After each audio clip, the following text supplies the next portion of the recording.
Salut les gars, petit podcast avec Yanis Iceman, notre cher poteau de YouTube, LinkedIn, qui a décidé de nous parler de son parcours, de alternant freelance, ensuite freelance solopreneur, à faire en gros différents projets et à marketer des choses en ligne. Donc moi, ça m'intéresse notamment parce que c'est aussi ce que je fais en parallèle, et donc on s'est connus aussi parce qu'on faisait ça ensemble. Donc on avance tous les deux dans la même direction et donc on va pouvoir échanger là-dessus, savoir ce qu'il fait, c'est quoi les next steps et de manière à ce que si vous, c'est quelque chose qui vous intéresse, bah, vous puissiez faire la même chose que nous. Donc voilà, je vais te laisser te présenter si tu veux, Yanis, et après on passera aux questions. Salut à tous, donc moi c'est Yanis, je crée du contenu sur YouTube, sur LinkedIn, sur toutes les plateformes et je vous invite à faire pareil. Il y a 2 ans, littéralement, même pas 3 ans, allez 3 ans, j'étais alternant à 700 euros par mois et quelques mois plus tard, je crois 3-4 mois plus tard, je me suis retrouvé à 10 000 euros par mois en freelance. J'ai jamais fait de CDI, littéralement, et aujourd'hui j'ai une agence de création de SaaS, j'ai tout un écosystème autour des créateurs de SaaS, une école, littéralement une putain d'école, un boilerplate, on pourra en parler, et mon agence qui est mon business principal. Est-ce que je détaille un petit peu? Ouais, vas-y, fais-toi plaisir. Détail. Ouais. Donc, grosso modo, moi j'ai commencé à développer il y a 5 ans. J'ai commencé en autodidacte, franchement, avec les vidéos de Graphic Art, des gars comme ça, petit à petit. Mais en vrai, j'ai commencé même plus loin parce que je faisais des plugins sur Minecraft, 7-8 ans et tout. Je développais sur des jeux vidéo. Déjà, j'avais bien commencé à l'époque. Et donc je me suis, voilà, j'ai kiffé commencer à développer. J'ai rejoint une alternance et j'étais à Montpellier. Je devais prendre ma petite voiture comme ça, faire une demi-heure le matin, à 7 heures du matin. Je me réveillais, j'étais fatigué, je me frottais les yeux.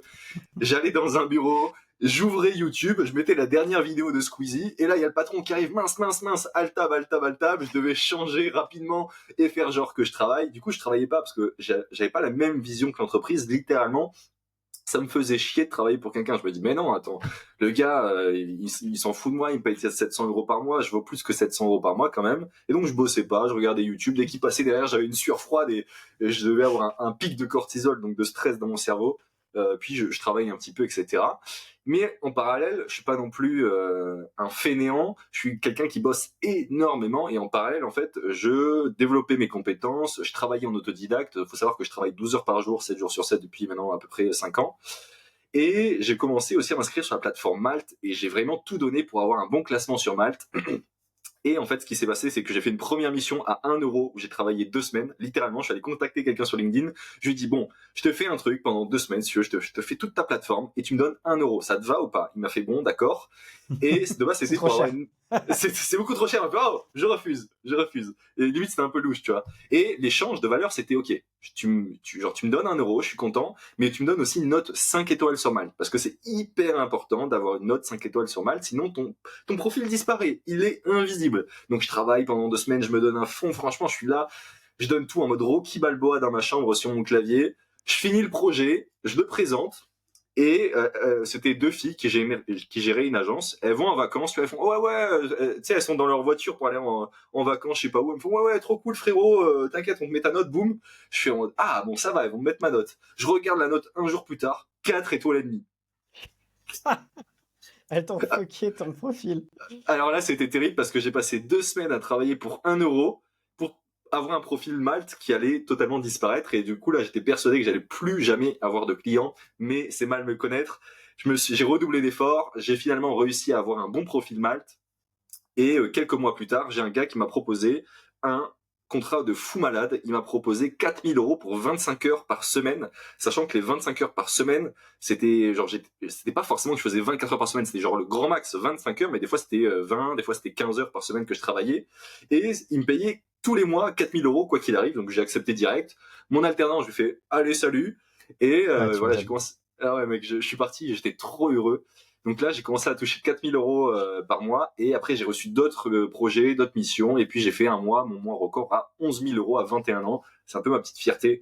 Et petit à petit, je suis passé en mode agence. J'ai lancé des SaaS en tant que fondateur 1, 2, 3, 5, 6. Je les ai tous envoyés dans un mur, ce qui a fait que j'ai aussi maintenant beaucoup de compétences. J'ai créé aussi sur le passage une agence marketing.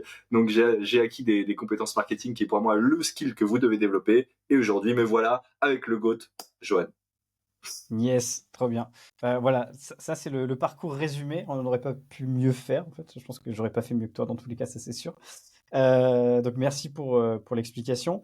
Donc du coup, là, tu disais que tu avais fait 11K, donc, du coup, en tant que freelance à 21 Ouais. ans. C'est vrai que ça fait énormément d'argent. Moi, j'étais alternant quand j'avais 21 piges, je faisais 900 balles par mois.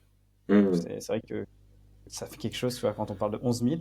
Est-ce que à cet âge-là, ça t'a pas un peu retourné le cerveau, quoi, de toucher autant d'argent? Ouais. Bah, en fait, il y a deux choses. La première chose, ce qu'il faut bien comprendre, c'est que j'ai touché autant d'argent à 21 ans, c'est parce que j'ai travaillé 2 fois plus que tous les gens de mon âge. Et du coup, tu vois, j'avais genre 4 années d'XP de dev, mais en fait, comme je travaillais 2 fois plus que tout le monde, c'est comme si j'avais 7 8 années. Et ça, même si je le disais aux recruteurs et tout, ils s'en foutaient, ils étaient en mode non, non, t'es un junior. Mais ce gars-là, il était en mode non, non, j'ai vu tes compétences, je te fais confiance, il m'a pris sur ce projet, c'est ça qui m'a permis de toucher autant d'argent aussi jeune. C'est pas c'est pas venu comme ça d'un coup, j'ai quand même bien charbonné, ça, c'est la première chose à préciser. Et deuxième chose, effectivement, le jour déjà où j'ai commencé à toucher 4 000 euros, genre je suis passé d'une famille pauvre où on a très peu d'argent à 700 euros par mois, à d'un coup 4 000 euros. J'ai appelé ma mère littéralement, presque je tremblais. Je lui ai dit maman, ça y est, je suis riche, je suis un Qatari, je touche 4 000 euros par mois. Elle était en mode quoi, c'est pas possible, qu'est-ce que tu racontes, c'est de la folie et tout.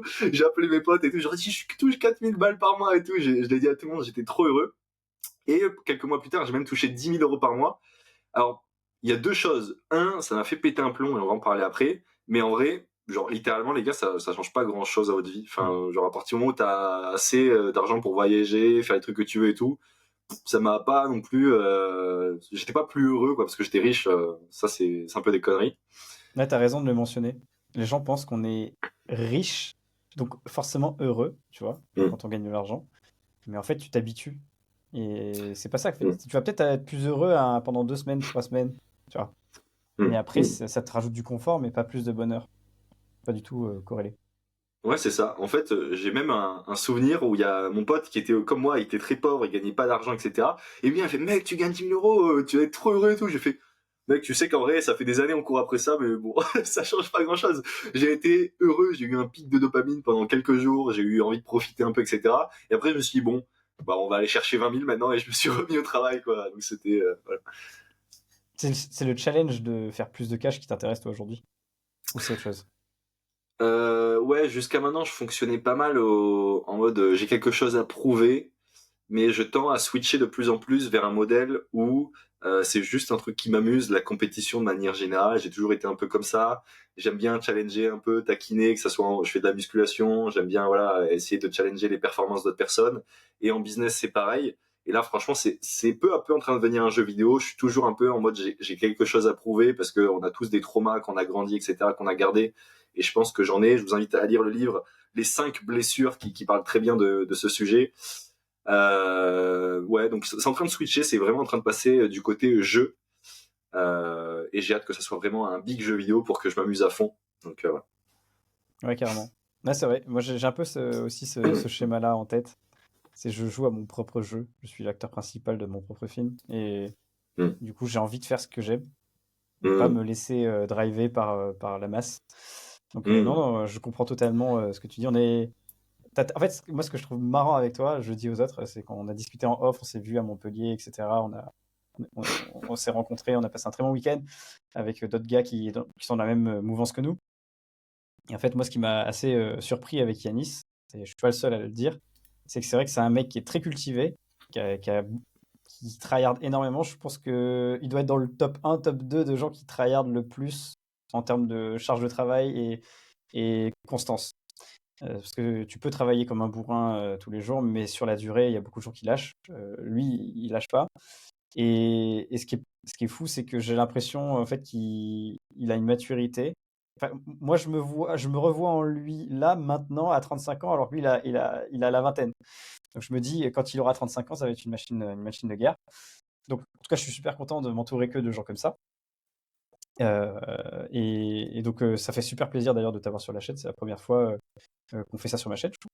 On Ouais, avait fait une autre franchement, ça vidéo, fait. mais c'était sur ta chaîne. Mm. Ouais, ça fait trop plaisir également. Et d'ailleurs, je pense que je vais préférer ce format à noter des frameworks. C'est encore plus cool de parler juste comme ça. Ouais, ouais, bon, en même temps, noter des frameworks, on peut pas aller en profondeur sur les sujets, tu vois, genre là, en plus, ce qui nous intéresse, c'est faire du cash plus que la technique. concrètement. Ouais. Donc là, voilà. Donc j'ai fait un peu la petite présentation un peu de la sensation en fait qu'il fait autour de gens qui travaillent sur le même sujet. C'est vrai que c'est un gros tryharder. Quand il vous dit tout ce qu'il vous a dit là, c'est pas du mytho, c'est du full vrai. Et Yanis, il est pas là pour jouer un autre personnage. Là, il vous dit carrément tout ce qui passe par la tête. Et donc là, le but, ça va être d'essayer de comprendre, ok, qu'est-ce qu'il a fait maintenant après le freelancing? Déjà, pourquoi en fait il a voulu arrêter le freelancing? Ça serait peut-être même ma première question, si tu peux y répondre. Ouais, alors j'ai jamais vraiment arrêté le freelancing en tant que tel. Pour moi, freelance et agence, c'est juste la suite logique. J'étais en mode, ok, j'arrive à gagner de l'argent en tant que freelance, mais j'ai deux problèmes en fait. Un, bah, je suis limité en termes de revenus parce que je vends mon temps. Deux, j'ai l'impression d'être comme si j'étais en CDI en fait. Le gars me donne des ordres et il me dit quoi faire. Moi, j'aime pas trop qu'on me donne des ordres, donc je vais plutôt passer en mode agence. Et en fait, ouais, l'agence a été juste la suite logique. C'est ce qui va me permettre de générer plus de revenus. Alors, pour l'instant, en étant honnête, je crois que je gagne moins que quand j'étais en freelance. Pour l'instant, avec uniquement l'agence, hein, je précise. Mhm. Mais par contre, je kiffe beaucoup plus parce que je suis là en tant que vraiment partenaire avec mes clients. Je réfléchis avec la stratégie avec eux. Il y a beaucoup ce truc où ils me respectent et ils veulent vraiment entendre mon avis. Ce que j'avais beaucoup moins en freelance. Il faut dire que j'étais moins expérimenté aussi. Ce qui a vraiment débloqué le gap entre freelance et agence pour moi en tout cas, c'est Mhm. apprendre le marketing. Genre, ce qui m'a fait passer de freelance à agence, c'est le fait que je m'occupe d'aller chercher des clients, de faire de l'acquisition client, je m'occupe de gérer un projet, je m'occupe de déléguer. Et tout ça, c'est des compétences qui se sont débloquées. Et je finirai là-dessus. Pour moi, le taux d'argent, le nombre d'argent qu'on gagne est vraiment relatif au nombre de compétences qu'on a. Si jamais aujourd'hui tu as arrêté d'apprendre, genre ça fait un an que tu n'apprends plus, bah ton niveau de revenu va stagner. Si tu veux que ton niveau de revenu évolue à nouveau, il faut que tu investisses dans tes compétences, que ce soit par des livres, des formations, peu importe, mais que tu ailles chercher des compétences et tu vas voir, boum, ta vie va à nouveau s'améliorer. Exactement, je suis complètement d'accord. Et en plus, c'est souvent, surtout sur des soft skills, en fait, que tu vois que ça s'améliore. Plus que sur, tu vois, genre de la tech, si on parle juste de dev, tu vois. C'est le market, les relations humaines, le réseau, la négociation et le fait de structurer pour déléguer, tu vois. Donc en fait, tout ça, c'est tout sauf de la tech. Ben, en fait, dans la tech, au début, c'est important de s'améliorer. C'est-à-dire que t'as pas du tout les mêmes compétences entre 1 et 2 ans. Mais tu vois, quand ça fait 5 ans que tu développes, t'es genre 1 an de compétences en plus ou en moins quand t'as fait 5 ans de tech, ça change pas grand-chose. Par contre, si au lieu de faire 1 an de plus à apprendre et à améliorer tes compétences tech, tu fais ta première année en marketing, genre, ça va tellement beaucoup plus changer ta vie. Et du coup, c'est juste un choix conscient à faire. Ok, là, j'ai plusieurs mois devant moi pour apprendre un truc. Est-ce que je passe du temps à apprendre une compétence que je maîtrise déjà à 90% ou est-ce que je me sers de la loi de Pareto pour me dire j'investis 20% de mes efforts qui va apporter 80% des bénéfices, donc sur vraiment ce qui fait la différence. Et il faut écouter Johan et tout ce qu'il dit au quotidien, c'est la création de contenu, c'est le marketing, c'est l'acquisition client, tous ces trucs-là, c'est ça vraiment qui va vous faire passer le next step selon moi. Ouais, carrément. Création de contenu, d'ailleurs, c'est un sujet dont on parle tout le Mm. temps. Et c'est même le fer de lance. Moi, je continue à injecter de l'argent dans mon savoir et mes connaissances là-dessus. Pas plus tard que hier. Mm. Donc, Mm. euh, donc ouais, non, non, c'est sous-coté. C'est sous-coté. Mais le truc, c'est que les gens vont s'en rendre compte que c'est important quand ça va vraiment être la merde pour eux et qu'il n'y aura plus trop le choix d'être au niveau. Et j'ai bien aimé aussi une des dernières vidéos de Valère où il dit justement, Mm. en fait, quand tu fais par exemple, moi j'ai fait un parallèle avec le freelancing, mais quand les gens mettent juste leur profil à jour, optimisé, qui commencent à trouver en fait des manières d'aller contacter des gens qui sont dans leur cible, etc. Bah ça devient le niveau zéro en fait. Quand tu fais ça, t'es même pas en fait en avance, Mm. t'es dans la norme parce que tout le monde commence à faire ça. Comme c'est Mm. saturé, les gens essaient de s'améliorer. Et le problème, c'est que bah, si tout le monde fait la même chose, c'est que t'arriveras pas à sortir du lot parce que tout le monde est au même niveau que toi. Mm. Le problème, c'est qu'il faut trouver et aller dans les endroits où les gens ne vont pas. Et la création de contenu, je pense que ça va être encore un truc, une next step beaucoup plus compliquée. Déjà, pour franchir le pas psychologiquement, c'est quelque chose. Mais en plus de ça, bah, quand tu dois dire quelque chose devant tout le monde, il faut être quand même un minimum sûr de toi et être un minimum expert dans le sujet. Sinon, bah, ça sert à rien. Tu vois. Et donc, ça demande un effort que peu de gens sont prêts à faire. Et je Ouais. pense que c'est le meilleur moyen de créer de la valeur aujourd'hui, c'est de s'instruire. Et il n'y a pas d'autre moyen de faire. Tu vois. Je sais pas ce que tu en penses de ça, mais. Ouais, moi je suis d'accord pour dire que la création de contenu c'est bien parce qu'il y a une grosse barrière à l'entrée. Du coup, si vous vous mettez à créer du contenu, bah, déjà vous êtes devant 90% des gens parce que tout le monde n'est pas prêt à montrer sa tête, tout le monde n'est pas prêt à investir du temps tous les jours pour créer du contenu. Il y a vraiment un truc où, je sais pas, les gens ont du mal à se lancer, même moi, même Johan, on a mis du temps avant de se lancer. Hmm. Donc c'est vrai qu'il y a une bonne barrière à l'entrée. Malgré tout, je trouve que justement créer du contenu, c'est en train petit à petit de devenir la nouvelle norme. Littéralement, maintenant, je vois énormément de gens qui ont 1000, 2000 abonnés, qui créent du contenu et qui acquièrent des clients grâce à ça. Et moi, j'ai la croyance personnelle que dans 5 ans, ça sera la nouvelle norme. C'est-à-dire que tout le monde créera du contenu. Littéralement, on sera tous des micro-influenceurs. Et bah, si tu te lances pas maintenant, t'es en retard. Genre, t'es déjà en retard. Pour moi, tu dois créer du contenu. C'est presque obligatoire. Donc, mec, motive-toi et commence avant tout le monde. Genre, littéralement, c'est comme si on était tous sur la ligne de départ et t'avais la possibilité de démarrer ta voiture avant tout le monde et tu regardes les gens, tu fais, wow, Ouais, c'est on se ça. retrouve dans 5 ans, tu vois. Exactement. Et surtout qu'en fait, enfin, c'est un peu le même principe que les intérêts composés, tu vois, genre compound effect. Hum, Plus tu commences tôt, bah, plus t'es hum, gros après. Et hum, plus en hum, fait, c'est quasiment impossible de te rattraper. Enfin, hum. on peut te rattraper, mais le gap, il est déjà énorme. Et l'inertie est telle que tu feras toujours un plus gros écart parce que tu es plus gros. Ouais, Et, et le problème, c'est que si tu attends trop longtemps, bah, ça va être beaucoup plus dur de t'y mettre parce qu'il y a aussi le fait que, bah, il y aura de plus en plus de visibilité. Les gens sont plus visibles. Et pour sortir du lot, bah, ça va être encore plus compliqué. hum, Euh, donc là, c'est vrai qu'on voit beaucoup de gens qui commencent à faire beaucoup de création de contenu, mais ils s'aident beaucoup par IA. Et ce qui va faire la diff, je pense, c'est ta capacité à redigérer de l'information qualitative hum, et de manière unique avec ta personnalité. Et c'est pour ça que c'est important et je pense que la lecture en fait partie. hum. La lecture, système de prise de notes, euh, consommer mieux, digérer mieux et avoir des notes permanentes. Enfin, ça j'en ferai une vidéo avec une Hum, personne qui est experte là-dedans. Mais hum. c'est un sujet, quand vous commencez à faire de la création de contenu, c'est juste mind-blowing, quoi. Même Yannis, ça t'a fait cet effet quand on a parlé de ça. Ouais. Parce que là, on parle du second cerveau, qui est vraiment une méthode avancée pour créer du contenu rapidement. Et moi, même ce que je dirais aux gens, c'est peu importe, genre, au début, votre manière de créer du contenu, juste publiez votre premier post sur LinkedIn, publiez votre première vidéo, parce que qu'est-ce qui se passe quand tu publies ta première vidéo? Bah, littéralement, tu deviens un YouTuber, c'est-à-dire qu'il y a un shift d'identité. Avant, t'étais un mec qui faisait pas YouTube, t'avais pas de chaîne YouTube, t'avais pas de vidéo. À partir du moment où tu mets ta première vidéo sur YouTube, qu'est-ce que tu deviens? T'es un YouTuber, t'as une chaîne YouTube, t'as une vidéo qui est postée, et qu'est-ce que fait un YouTuber? Il poste des vidéos. Donc ça va être beaucoup plus naturel par la suite d'enchaîner, de poster des vidéos. Je fais un petit parallèle avec la première fois. Alors je parle de faire l'amour. Ok, on a tous eu cette première fois où on a stressé, on y Ouais. pense, on sait que ça va arriver. Peut-être. Ah, toi, t'as pas stressé. Non, j'ai On jamais eu est de en... première fois, moi. Oh Donc, putain, les gosse, gosses. Ouais, sans Louis vie par les magie. gosses. Mais je pense on a tous eu ce truc où on sait que notre première fois va arriver, on est méga stressé, on visualise, on se dit ok je vais faire ça, oh mon dieu si ça se passe mal, blablabla, et on y pense, on a des millions de pensées qui arrivent dans notre tête, etc. Et quand on arrive sur le moment donné, c'est nul, c'est à chier, parce que littéralement je connais très peu de gens qui ont eu une première fois, ça s'est bien passé, et c'est normal, genre c'est la première fois, forcément que c'est nul. Et mettre sa première vidéo sur YouTube, c'est exactement pareil, t'es pas censé mettre une vidéo, ta première vidéo qui est bonne sur YouTube. Arrête de réfléchir le truc, Mm. surintellectualiser, sors une vidéo, peu importe, tu vois.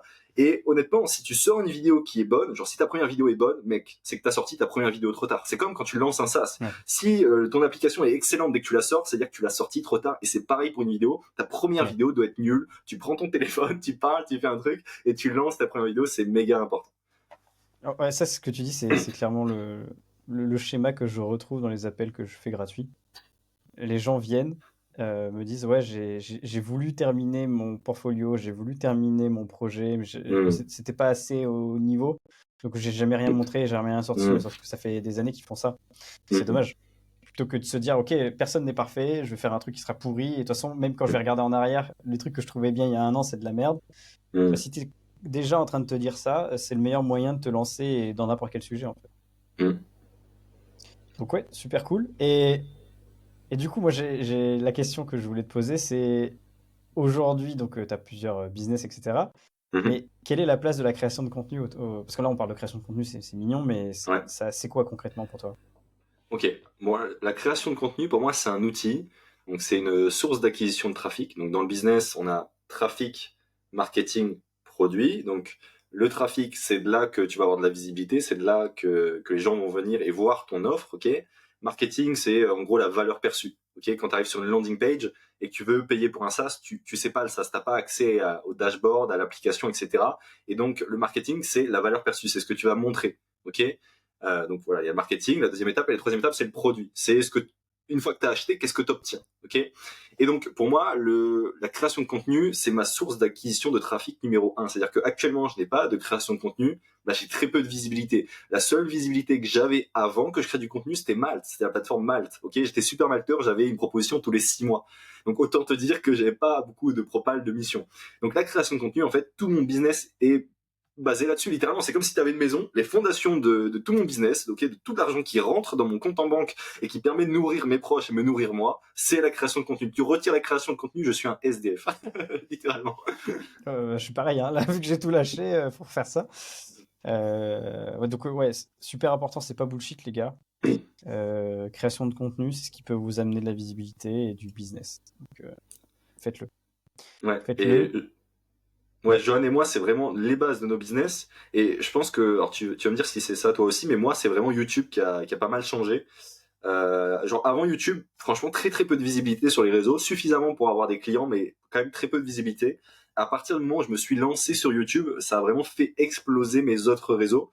Après, pour le coup, c'est vrai que moi, je suis nul à l'écrit. Genre, si vous voyez mes posts sur LinkedIn ou X, il y a une faute de toutes les phrases. Je suis vraiment nul à l'écrit et je suis beaucoup plus à l'aise à l'oral. Donc peut-être c'est aussi le format qui me convient le mieux. Donc c'est à vous de tester aussi le format qui vous convient le mieux. Mais toi, est-ce que c'est pas aussi YouTube qui t'a permis un peu de décoller? Ah si, en fait, j'avais déjà des bonnes acquisitions sur LinkedIn, une bonne visibilité. Ouais. Et en fait, là, j'ai vu un jour, enfin, ça a changé du tout au tout en une journée, tu vois, genre Mmh. les premières vidéos. J'ai vu qu'en fait, bah, j'avais des rendez-vous où les mecs venaient de par YouTube. Mmh. Et les gens qui avaient envie de me payer en fait pour que je les aide, c'est des gens qui avaient consommé du contenu sur YouTube. Beaucoup. Mmh. En fait, je dirais que ça a fait effet levier sur LinkedIn, mais l'effort pour convertir la personne, elle est beaucoup moins importante. Mmh. Tu vois. Les gens sont persuadés que tu es la bonne personne parce que je pense qu'ils t'ont vu plus en vidéo et C'est ils ont clair. visionné pas mal d'heures. Donc ouais, ça change tout. YouTube, c'est très puissant et l'avantage de YouTube comparé à par exemple à LinkedIn ou à Twitter, etc., c'est que le feed de YouTube versus le feed de LinkedIn, Twitter, bah, c'est qu'il il dure plus longtemps. Genre une vidéo, elle peut durer 4 ans. Tu vois. Mmh. Tu peux Ouais. ramener des clients pendant 4 ans. Là où un post LinkedIn, ça va durer 1 à 3 semaines max. Donc rien Ouais, que c'est ça vrai. déjà, c'est pas du tout la même chose. Et je pense aussi que c'est lié au fait que bah ok sur des plateformes comme ça, on fait des posts plus courts avec peut-être un peu moins de valeur et de travail. Là où une vidéo YouTube va nous demander quand même beaucoup plus d'efforts et de sérieux, tu vois. Ouais, Donc je pense ouais, que moi, c'est relié à ça. ouais, direct, de toute façon que les deux vont ensemble. Je recommanderais à n'importe qui de choisir un format vidéo où on voit ta tête. Et c'est vraiment trop fort. Si t'as pas envie de montrer ta tête, bah tu perds vraiment quelque chose, mine de rien. C'est aussi parce que c'est dur, c'est-à-dire que montrer sa tête, on n'a pas trop envie. Et c'est pour ça que ça a de la valeur. Parce que si personne n'a envie de le faire, si c'est dur de le faire, bah forcément ça a de la valeur. C'est toujours un équilibre. Et donc moi je recommanderais voilà de choisir une plateforme pour publier des vidéos. Je sais qu'il y a le gars qui s'appelle Le Dev Ultime qui fait beaucoup de TikTok, donc ça peut être du TikTok ou du YouTube, ça dépend de ce que vous voulez. Pour le coup, YouTube permettra de plus convertir parce qu'on voit ta tête plus longtemps, on s'accroche plus à toi, etc. On a plus ce truc, on va s'abonner sur tes différentes vidéos, alors que sur TikTok, c'est vraiment boum, boum, boum, tu scrolles les vidéos, et de choisir un format texte, parce que, enfin, une plateforme comme X ou LinkedIn, parce que c'est sur ces plateformes-là que tu vas réussir plus à contacter les gens et leur vendre un truc. Sur YouTube, c'est dur de les contacter, de vendre un truc, genre tu peux pas les Ouais. contacter littéralement. Donc, je pense que les deux en fait vont bien ensemble. Et toi comme moi, enfin moi en tout cas, j'ai commencé X et LinkedIn avant. Et ce que ça a permis de commencer X et LinkedIn avant, c'est que j'ai networké, j'ai réseauté, j'ai créé des premiers abonnés. Et quand j'ai lancé YouTube, bah, j'ai envoyé tout le monde dire les gars, allez voir ma première vidéo YouTube, allez la voir, allez voir. Et ça a fait que ma première vidéo YouTube a eu plus de 1000 vues. Donc ça m'a pas mal aidé. Ouais, clairement. Surtout que quand tu as un gap entre le nombre de subscribers et de vues, bah ta chaîne elle est boostée. Tu vois. C'est sûr que Mmh, si tu as par exemple 200 abos et que tu fais mmh, 100 vues, ils se disent bah c'est pas ouf le rapport. Si tu as 200 mmh. abos et que ça te fait 2000 vues, ils se disent ouais le gap il est quand même un peu plus intéressant. Donc Ah mince. J'ai faut- certaines vidéos moi. ouais mais c'est pareil, mais tu peux pas avoir que des vidéos qui perfent, tu vois, c'est Mmh, normal, faut tester. Mais c'est sûr que ça t'aide. Moi, c'est pour ça qu'en 3 mois, je suis passé de 0 à 1000 abos sur YouTube, tu vois. Parce Mm. que j'ai fait différents formats, j'ai testé, il y en a qui ont plu avec des trends qui plaisaient, tu vois. Ouais. Donc, faut tester, mais par contre, je vais te poser la question, parce que moi, j'allais dire la réponse de ce que j'en pense, mais Mm. qu'est-ce que tu conseillerais, toi, à une personne qui veut se lancer dans la création de contenu? Il faut que ça soit forcément un truc qui lui plaise. Ouais, c'est sûr. C'est-à-dire quel type de contenu il devrait publier? Ouais, j'ai souvent cette question, hein. Donc, je suis curieux de voir Ok. la tienne, ta Bah pour réponse. moi c'est un mélange entre ce qui lui plaît, ce qu'il aime partager et entre ce que son persona veut entendre. Déjà il faut définir son persona, donc la personne que tu vas viser, que tu vas cibler et à qui tu veux vendre des trucs, parce que si tu vises genre des joueurs de tennis et que tu vends des je sais pas des palmes, ça risque de pas beaucoup convertir quoi. Donc il Ça faut quand marche, même hein? tu le mec va faire ah putain ça marche hyper bien, mais ouais il faut quand même créer du contenu pour ton persona, donc t'es obligé un petit peu de te forcer si jamais enfin normalement quand même tu vises un persona que t'aimes bien, c'est-à-dire que ton persona Ouais. souvent c'est toi, c'est ton ancien toi ou c'est quelqu'un de ta zone d'influence, donc tes amis, ton club sportif, un truc comme ça. Donc ouais, ça serait ça. Un mélange entre ce que t'aimes faire pour que tu tiennes sur le long terme, c'est important, c'est vraiment un marathon de créer du contenu. Donc si tu détestes, tu vas pas tenir. Et ce que ton personnage veut entendre. Ah, c'est clair que si t'aimes pas ce que tu fais, c'est pas possible de tenir. Peu importe ce que tu fais. Je pense que c'est la base d'aimer ce que tu fais. Après, c'est encore mieux s'il y a des clients potentiels au bout, quoi. Faut Ouais. penser à ça. Et je pense que c'est plus important d'avoir des clients parce que, in fine, avoir des clients t'apportera plus de satisfaction que publier un truc que t'aimes bien et que personne ne voit. Donc j'aurais tendance à pencher un peu plus la balance du côté d'avoir des clients, mais franchement, ça dépend vraiment de chacun, les gars. Ouais, ouais. De toute façon, toutes les techniques, tous les métiers s'apprennent, toutes les spécialités s'apprennent. Ça demande de l'effort. C'est sûr que c'est plus agréable si vous êtes déjà dans un métier que vous maîtrisez. Donc, si vous faites de la création de contenu là-dessus et qu'en plus il y a du public, bah, tant mieux. Mais l'autre truc que j'aimerais bien souligner, c'est que ça sert à rien d'essayer de faire du contenu pour des vues. C'est Hmm. pas parce que vous avez. En fait, les gens pensent que c'est parce que vous faites beaucoup de vues que les gens font beaucoup d'argent. En fait, c'est souvent pas du tout représentatif. C'est souvent même l'inverse. C'est souvent l'inverse quand tu regardes les mecs qui font du Ouais. business. Ouais, moi, pour donner un bon exemple, à partir du moment où j'ai eu 500 abonnés sur X, j'ai eu mon premier client via les réseaux à 15 000 euros. Donc, il y a vraiment pas besoin d'avoir beaucoup, hein. 500 abonnés sur X, c'est atteignable en quoi, 2-3 mois, je pense, même moins. Donc, Ouais. franchement, les gars, c'est pas du tout corrélé. T'as des Mathis Chloé qui font des centaines de milliers d'euros. Donc, Mathis Chloé, c'est un gars qui doit avoir 5000 abonnés, qui fait des vidéos business où il fait 2-3 000 vues. Et le gars, il a une agence qui fait plus de 100 000 euros par mois, même, je crois, 200 000 euros par Ouais. mois. Et t'as des gars qui ont 100 000, 200 000 abonnés qui font moins, qui doivent faire 2-3 000 euros par mois. Donc, ouais, ça veut rien Ouais. dire. En fait, ça veut strictement rien dire. Et en fait, là, c'est comparer des vues, en fait, c'est comparer des influenceurs, tu vois. Mais genre, les entrepreneurs qui font de la création de contenu, eux, ils veulent de la vue qualifiée, donc faire moins de vues, mais être sûr que ça convertisse, donc avoir un message plus clivant. Donc voilà, Ouais, c'est juste ça totalement. la diff. Ouais. Donc ok, ça c'est cool. On a fait le tour création de contenu, au moins les gens savent que c'est important pour nous de business. Si vous voulez vous lancer, c'est maintenant. Et maintenant, je vais parler un peu de la suite de ce que tu as fait. Donc effectivement, tu es passé en format agence. Est-ce que tu peux expliquer ce Mhm. que fait ton agence et, Ouais. et ce que ça change en fait par rapport à ton quotidien de freelance? C'est ça. Donc moi, quand j'étais freelance, j'étais développeur web spécialisé Vue, donc Vue.js et React, qui sont deux frameworks JavaScript. Et quand je suis passé en agence, j'ai en fait inclus plein d'autres services dans mon agence. Donc ça va passer du design au branding, au product owner, au développement mobile, à la gestion de projet, enfin beaucoup de choses. Et donc en fait, notre promesse, c'est on délivre une application clé en main au client pour que ça soit le projet qui l'inquiète le moins de toute sa vie littéralement. C'est-à-dire que il peut aller se mettre sur la plage, mettre ses bras comme ça et kiffer, et nous, on lui délivre une application de fou malade en moins de 2 mois. Donc l'offre déjà est exceptionnelle et on tient nos promesses à chaque fois. Et ce qui a vraiment changé, c'est que bah, déjà moi j'avais mon ex petit ami qui était en alternance avec moi, donc j'ai pris quelqu'un qui travaillait avec moi, qui s'occupait de la partie design, etc. Et je me suis intéressé à beaucoup d'autres compétences. Moi, je suis pas uniquement développeur, j'ai des compétences de designer. Je pourrais très bien te développer, enfin te designer une app là from scratch.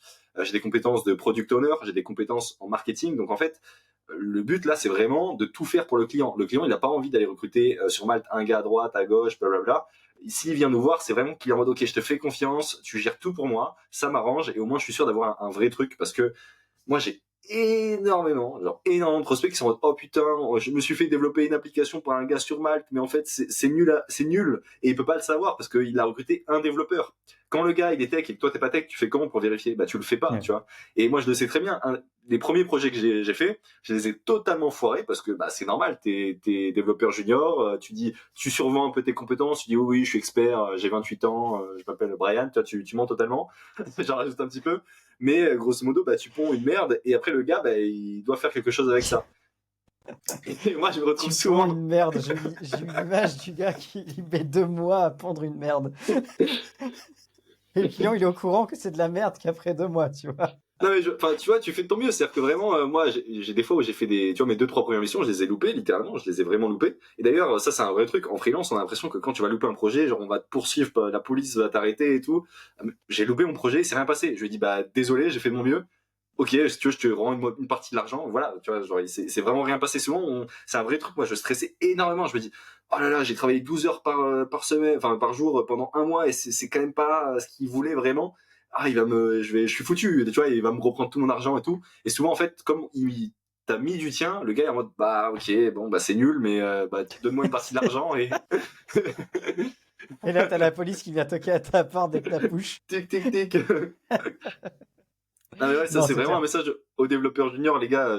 Enfin, stressez pas, faites de votre mieux. Enfin, c'est vraiment un truc qu'il faut que tu fake it until you make it. C'est-à-dire, dis, survends-toi, c'est pas grave, prends la mission, ça va être stressant, mais c'est dans les petites missions comme ça de 2 semaines, un mois, où t'as pas les compétences nécessaires. Littéralement, tu sors de ta zone de confort, tu vas apprendre de malade, tu vas en ressortir. Certes, t'auras stressé, t'auras perdu des cheveux, etc. Moi, j'ai une calvitie qui est venue à cause de ça, mais au moins t'auras des compétences en plus, tu vois. J'ai mis les cheveux devant pour pas te mouvoir. Mais Et, ouais, t'as bien raison. et donc ouais, je suis parti en mode agence, donc pour scaler plus de revenus, pour être aussi un partenaire stratégique, parce que moi j'aime énormément réfléchir au plan, pas uniquement développer un truc comme un robot. Ok, c'est vraiment mes goûts personnels. J'aime participer activement, pour prendre le stress aussi de cette participation qui va avec. J'aime le challenge, etc. Et donc ouais, toutes ces trois choses-là ont fait que je suis passé en mode agence. Donc ça s'est fait petit à petit. C'est pas d'un coup, hop, j'ai dit je suis une agence. C'est petit à petit, je suis passé freelance. J'ai pris donc mon ex-petite amie qui était alternante avec moi. Et aujourd'hui, je travaille avec 2 autres développeurs. Et puis voilà, ça se passe très bien. Là, j'ai fait 2 cahiers des charges en 2 jours. C'était très Trop cool. bien. Mais d'ailleurs, ça c'est une bonne question aussi, c'est que effectivement, ce n'est qu'une continuité du freelancing, l'agence, mais pas que, parce qu'il y a quand même une marche énorme, tu vois, une barrière à l'entrée qui est pas si simple que ça à passer. Toi, comment tu as structuré en fait ton business pour que ça puisse fonctionner de manière smooth? Il y a peut-être eu des fails, tu vois, genre avec ton agence, je sais pas. Mais est-ce que Ouais. tu peux expliquer en fait comment t'as setup en fait ton agence? Ouais. Bah en fait, c'est des improves, un petit à petit. On passe vraiment de freelance où juste tu prends l'appel avec le gars et t'es en mode ok, bon bah je vais te faire ça, à tu communiques avec d'autres personnes, t'apprends de nouvelles choses, etc.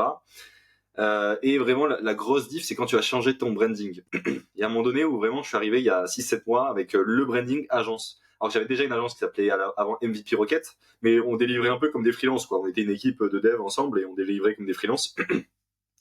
Et à un moment donné, j'ai fait un post LinkedIn, j'ai fait OK, l'agence incomparable sort, maintenant on est une agence, c'est officiel. Et à partir de ce moment-là, j'ai changé d'identité. Je suis passé du mec freelance qui jouait un peu au gars à agence à j'ai une agence. OK, maintenant il faut que j'agisse comme une agence. J'ai une agence, je peux pas me permettre de faire comme un freelance. Et donc c'est là où j'ai commencé à vraiment être en mode actif, à essayer d'améliorer les process, l'onboarding, la qualité du client, etc. À publier du contenu aussi, parce que c'est ça une agence. Tu peux pas avoir ton Ouais, profil sur ouais, Malte c'est et dire je clair. suis une agence. Il faut que tu aies des sources d'acquisition de trafic. Et donc petit à petit, j'ai amélioré mon onboarding client. Donc je suis passé de je fais un appel avec le gars et je lui dis bon bah je vais te faire ça, et je vais faire un devis approximatif, à j'ai un premier appel de découverte où j'ai un script qui est préparé pour poser les bonnes questions, avoir les bonnes informations, qui est enregistré avec TLDV, qui est une application qui va prendre des notes avec de l'IA parce que moi j'ai une mauvaise mémoire. Du coup j'ai oublié la moitié de l'appel après avoir raccroché. Je lui fais une fourchette de prix. Après on a un deuxième rendez-vous qui s'appelle un event storming. C'est tous les développeurs qui font du freelancing, intéressez-vous à l'event storming, c'est incroyable. En gros, ça permet vraiment de mapper toute l'application avec un langage simple pour que n'importe qui puisse le comprendre. C'est-à-dire les personnes à qui tu vas déléguer, le marketeur qui te connaît même pas, etc. Tout le monde va pouvoir comprendre. C'est un exercice pendant 1 heure, on se met devant un tableau blanc, on met des post-it. Alors moi je l'ai fait sur Figma. Et pareil, pendant ce temps-là, il y a TLDV, donc il y a une application avec de l'IA qui va écouter l'appel et prendre des notes. Donc on fait ce truc d'eventstorming et après on s'est mis d'accord, blablabla. On a fait un super tableau avec des petits post-it où on explique vraiment tout le processus de l'acquisition client à l'application, à comment on délivre le produit, etc. Et après, je vais de mon côté, moi, sur un template de Notion que j'ai créé de A à Z, réaliser le cahier des charges. Pour ça, ce que je fais, c'est que je vais sur l'event storming, ok, sur le tableau qu'on a préparé pour voir un petit peu ce qu'on a noté. Je me sers des notes de l'IA de TLDV parce que je peux poser des questions à qu'est-ce qui a été dit pendant la discussion parce que ma mémoire est totalement faillible, donc c'est nécessaire. Et j'ai aussi un agent que j'ai créé, un agent GPT qui est mon product owner assistant. Et fusionner tout ça, en fait, ce que je fais, c'est que j'ai des templates de cartes. Enfin, l'agent sait qu'il doit me donner des détails de fonctionnalité dans un certain ordre, avec certaines choses, des critères d'acceptation, etc. Et grosso modo, je vais lui donner la fonctionnalité de l'event storming. Donc ça va être par exemple, je te donne un exemple, ça va être s'inscrire. Ok, je vais dire ok, maintenant tu vas me créer la carte pour s'inscrire. Je vais demander à TLDV, donc qui est une intelligence artificielle qui a toute la discussion en mémoire. Ok, dis-moi comment on doit faire la fonctionnalité s'inscrire. Il va me sortir toute la discussion qu'on a eue. Boum, je fusionne tout ça, je le donne à l'agent, il me ressort un truc, je vérifie par rapport à ma mémoire, c'est le dernier filtre, ok, c'est le dernier moyen de vérifier. Et après, à chaque fois, j'ajoute fonctionnalité après fonctionnalité sur le Notion. Et je suis passé d'un truc où je mettais genre soit je faisais des devis pourris, soit je faisais des devis bien, mais ça me prenait 10 heures. Ah, maintenant je fais des devis bien et rapidement, ce qui est vraiment cool. Donc des cahiers des charges plutôt, parce qu'on n'est pas encore sur la phase de vie. Et ce qui est bien, c'est qu'il y a des looms. Il y a vraiment plein de vidéos qui expliquent pour onboarder le client petit à petit, que ça soit fluide. Et il a vraiment un tableau Notion hyper bien organisé. Il arrive, il fait, waouh, c'est l'agence incomparable. C'est pas Yanis freelance qui me pond une merde. C'est l'agence incomparable qui est là. Et il y a le brand et tout sur le Notion, agence incomparable, blablabla. C'est clair. Mais l'onboarding, c'est quelque chose quand même. Tu vois. Ouais. Là, pour l'agence d'accompagnement, j'ai investi aussi là-dedans. D'ailleurs, Yanis est coach aussi dans mon agence d'accompagnement pour les freelances et les gens aussi qui font de l'agence. Et justement, l'onboarding, c'est la première chose que la personne elle a en fait quand elle signe avec vous. Quand elle claque plusieurs milliers d'euros pour être accompagnée ou avoir de la presta, elle est quand même rassurée, la personne, de se dire oh putain, j'arrive, c'est smooth, je sais ce qui se passe, je sais exactement quoi donner comme info, ce que je dois attendre de la personne et où ça en est. Et ça, c'est déjà le truc qui fait la différence et qui va faire que si en plus l'expérience elle est bien à l'arrivée et il arrive à ses résultats, c'est les premières personnes qui vont plaider en votre cause pour vous ramener de nouveaux clients. Donc ça, c'est un truc à ne pas négliger, l'onboarding. Ouais, t'as totalement raison. D'autant plus que moi, de mon côté, le gars, il n'a pas encore payé là, à cette étape-là. C'est-à-dire que là, je l'ai pas fait payer, littéralement. Je suis en train de travailler gratuitement. C'est pour l'instant la stratégie que je mets en place. Je vais peut-être la changer par la suite. Et donc, il faut absolument que j'ai un beau taux de closing. Si toutes les personnes à qui je fais ce cahier des charges sur mesure, etc., plusieurs appels, ils passent pas avec moi par la suite. C'est une perte de temps énorme. Et du coup, le fait qu'il soit bien onboardé, qu'il voit que c'est de la quali, ça le motive à passer à l'action et à payer avec moi. Et toi, c'est un peu différent parce que tu as une garantie, mais c'est un peu le même principe. Si il est onboardé comme de la merde et qu'il voit que c'est pas sérieux, que tu t'es foutu de sa gueule, il va demander remboursement. Donc c'est hyper important d'avoir un bon onboarding. Et honnêtement, les gars, l'onboarding de Johan, il est insane. Genre par rapport au mien, il est encore 10 fois plus fou. J'ai passé du temps dessus, Ouais. mais ouais, après, faut toujours trouver le bon juste milieu pour pas faire des trucs overkill. Et moi, Mm. j'onboard. Et dans l'onboarding, j'ai automatisé et simplifié les process que parce que je l'ai expérimenté qu'il y avait des frictions Mm. et des problématiques liées à ça, tu vois. Mm. Ça sert à rien d'essayer de faire déjà un onboarding si vous avez, si vous avez pas eu de client du tout. Mais bon, Totalement. Ouais. c'est bien d'y réfléchir. Et après, je sais pas si toi, tu as d'autres process que tu mets en place, parce que toi, sur des projets comme tu fais, où tu peux vite avoir une incompréhension, un petit proco qui t'amène à une fonctionnalité qui sert à rien ou qui n'est pas du tout développée comme il faut. Est-ce que tu as un mécanisme, un process qui te permet de garantir que le client il est satisfait de bout en bout et que ça continue à bien communiquer? Alors, à 100% non, carrément, j'ai un exemple. J'ai essayé de prendre un client. Alors ça, c'est la première fois que ça m'arrive, mais j'ai essayé de prendre un client, une cliente, il y a un mois, qui c'était pour une application de code. C'est pas ce qu'on maîtrise le mieux. Et il y a un malentendu. J'ai senti qu'elle était pas contente. Du coup, je lui dis pas de souci. Je l'ai remboursé. Et bon, ouais, il y a pas d'embrouille. Ouais. Donc je pense pas que ce soit possible à 100%. Par contre, j'ai vraiment un des meilleurs systèmes possibles parce que moi, tous les appels sont enregistrés avec TLDV. Donc on a un historique de tout ce qu'on a dit depuis le début, littéralement. Et ça, je les ajoute dans le Notion. C'est-à-dire que les clients peuvent aller voir tous les appels qu'on a eu depuis le début dans le Notion. Et on peut leur poser des questions avec l'IA, etc. Donc c'est hyper simple d'accéder à l'information. Après, j'ai l'event storming sur lequel on mappe toute l'application.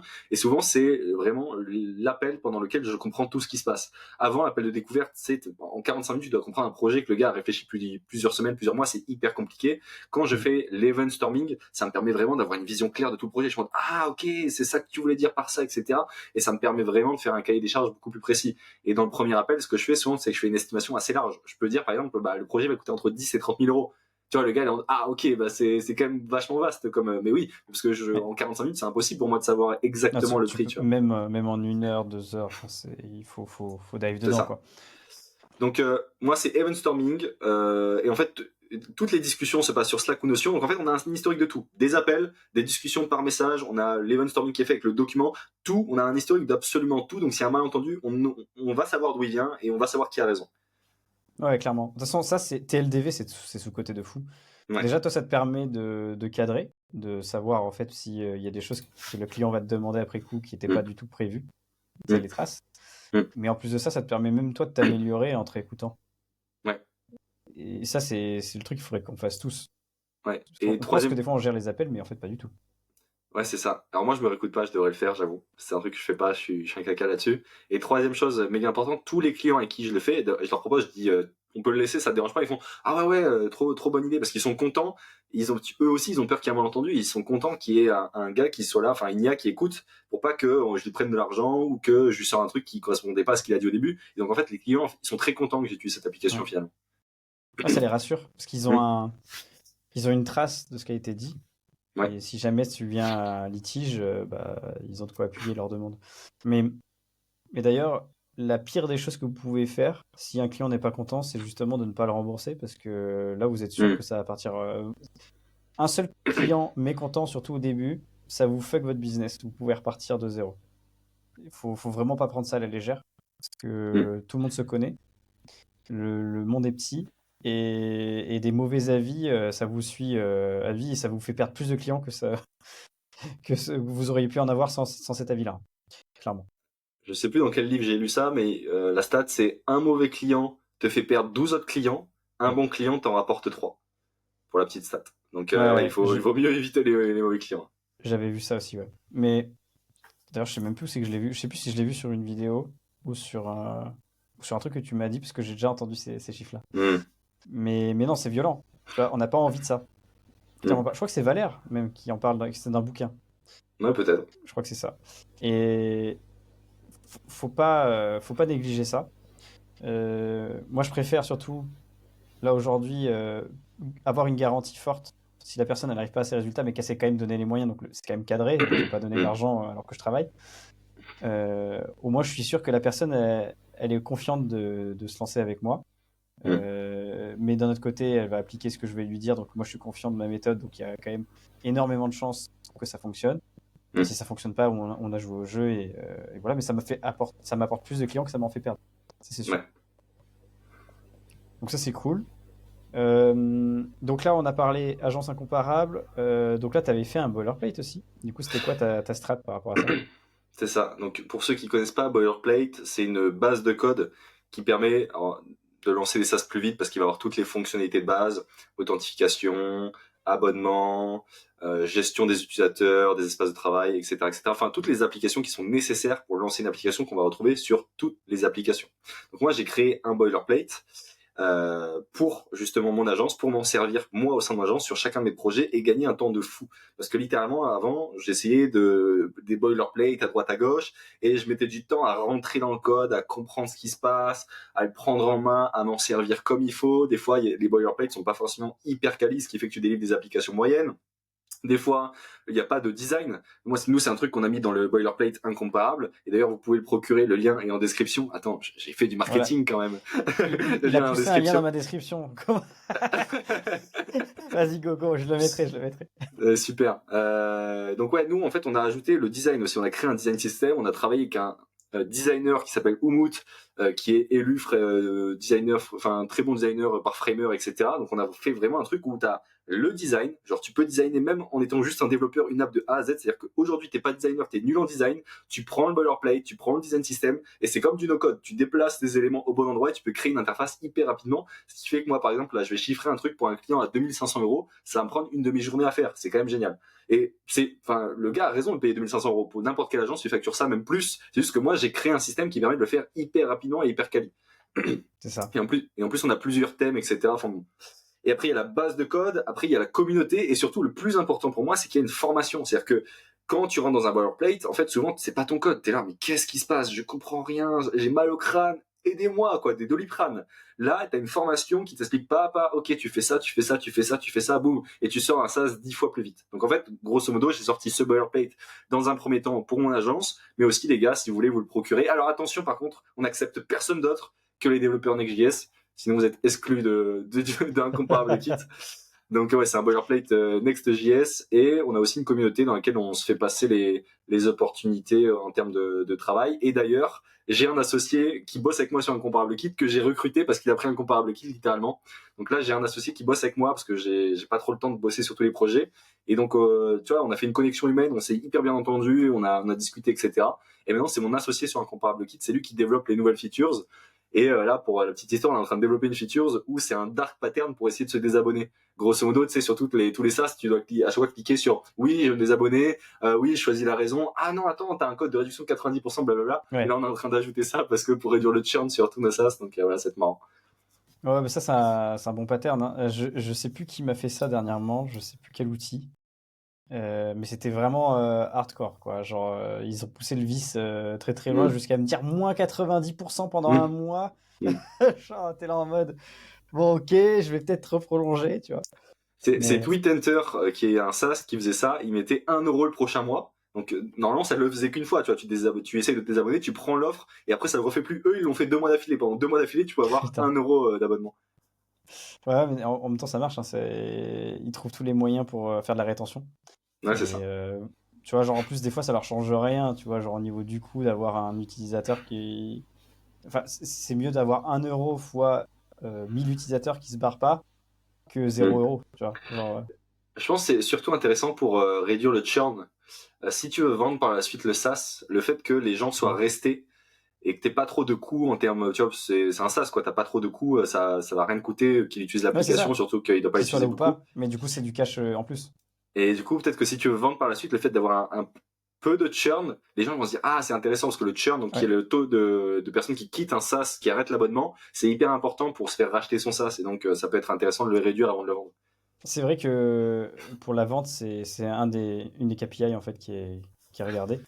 Mm. Et ça change tout. Si tu as un gros churn, effectivement, les mecs vont pas avoir envie d'acheter ton business pour que ça dure que 2 mois, tu vois.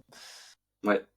Ouais, moi Donc, ouais. j'ai compris ça parce que j'ai suivi la formation Sassy Rose où il y a Romain dedans, du coup c'est réseau qui a fait une vidéo justement sur comment exit son SaaS, donc c'est très très très intéressant. Je recommande la formation Sassy Rose.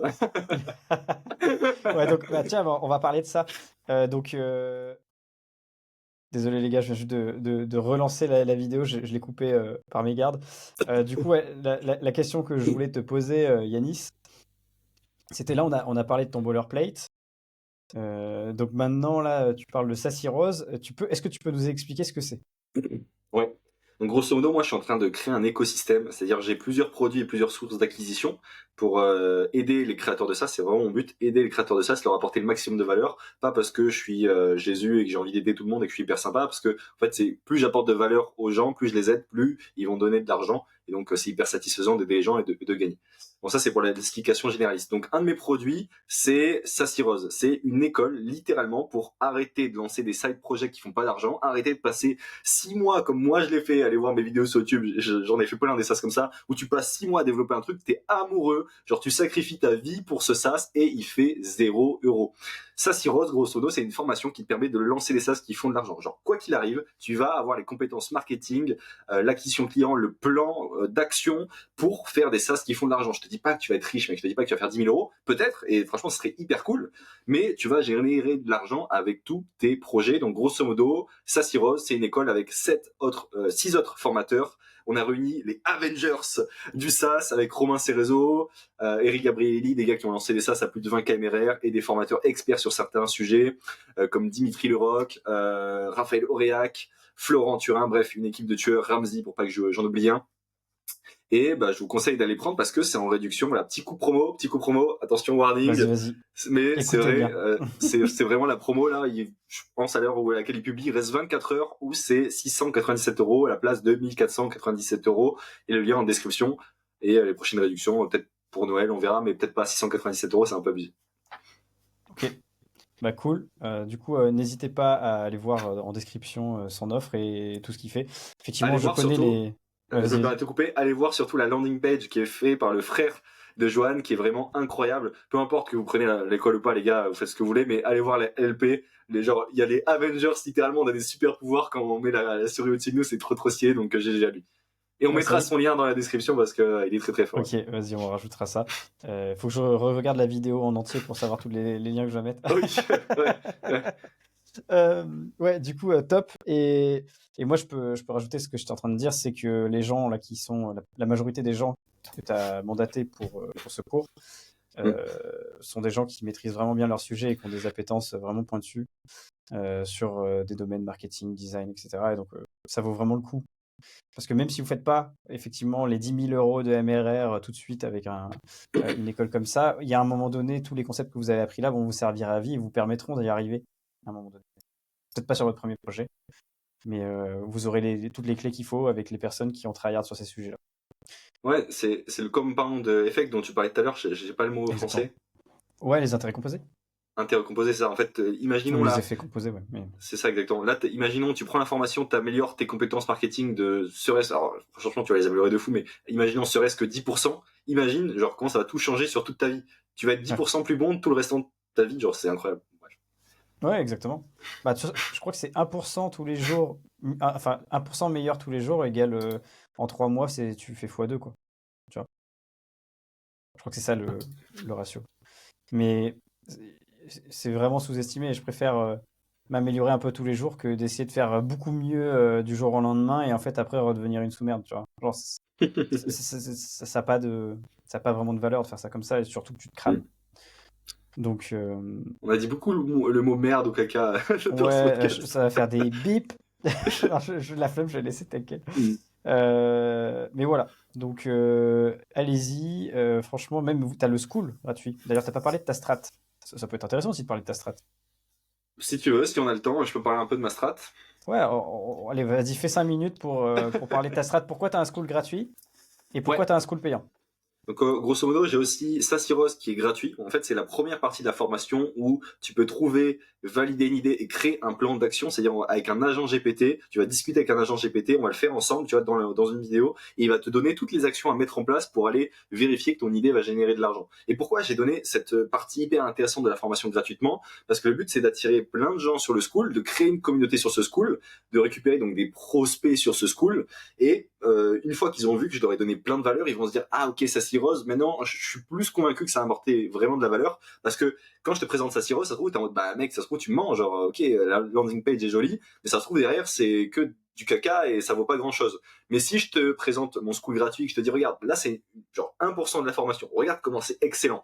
Imagine quand tu vas payer et donc forcément ça va me permettre de convertir plus de gens sur le school payant, sur la formation payante et en plus ça va me permettre d'avoir une communauté active de gars qui lancent du SaaS même s'ils prennent pas forcément la formation payante.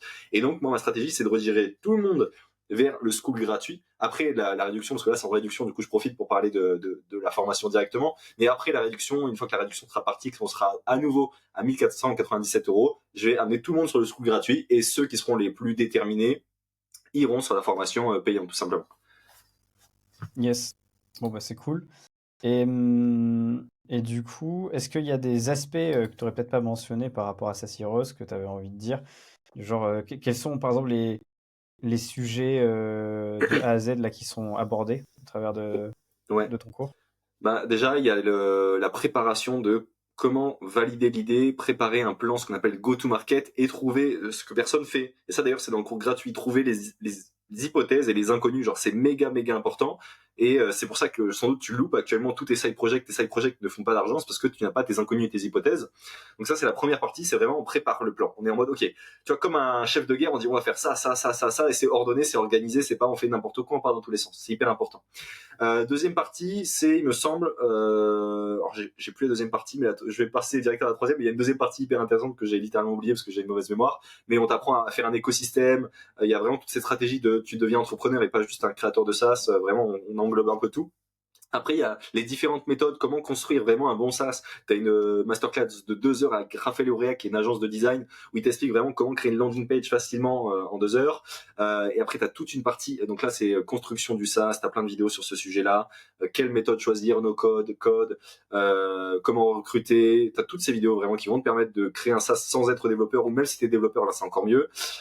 Et après, il y a genre la bible de l'acquisition client. Tu as toutes les méthodes en acquisition client, comment acquérir des clients, présentées par tous les experts, littéralement. Tu as 6 formateurs, chacun, ils sont experts dans différents sujets. Tu as Ramsey, ça va être le cold calling et le copywriting, t'as Eric Gabrielis avec les calls de DM, etc., etc. T'as vraiment genre 10 vidéos sur comment acquérir des clients.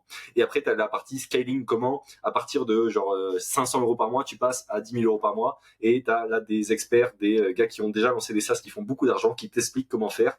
Et après, t'as des études de cas, t'as une communauté, t'as des lives toutes les semaines, t'as accès aux formateurs par message, mais de toute façon, t'as plein de choses. Je te laisse aller voir la landing page. Ouais.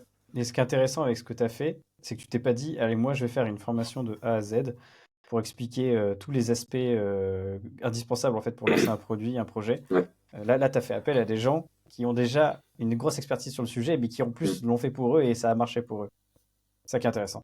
Ouais, c'est clairement la philosophie. Je me voyais pas en fait tout seul alors que j'ai pas vraiment de gros SaaS à succès et dire les gars, je vais vous montrer comment faire.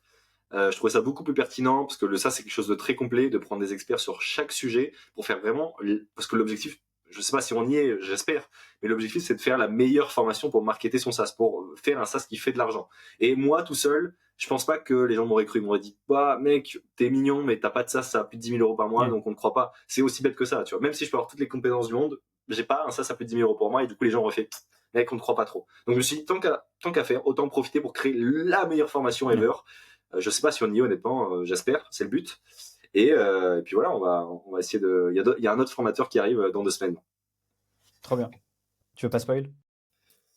Bah non, je passe pas parce que ça va être un peu un événement en mode ok les gars, nouveau formateur et tout, et je vais m'en servir un peu en D'accord. mode marketing. Bon, on respecte, on respecte. On respecte le plan marketing. En tout cas, merci pour la description. Euh, du coup, est-ce que tu veux bien répondre à une question? Ça va être Peut-être. concernant la création de contenu. Est-ce qu'aujourd'hui, tu serais prêt à arrêter la création de contenu si on te donnait beaucoup d'argent? C'est ce que tu poses sur toutes tes vidéos comme question. Ouais. Et du coup, j'aimerais avoir ta réponse à toi là-dessus. Ouais. Bah franchement, faudrait qu'on me donne, je sais pas, minimum 200 000 euros pour que j'accepte d'arrêter la création de contenu. Minimum Ok, 200 000. À partir de 200 000, je peux peut-être arrêter parce que je sais que je peux apprendre rapidement à faire des publicités, j'en ai déjà fait, ou me servir d'un autre canal d'acquisition.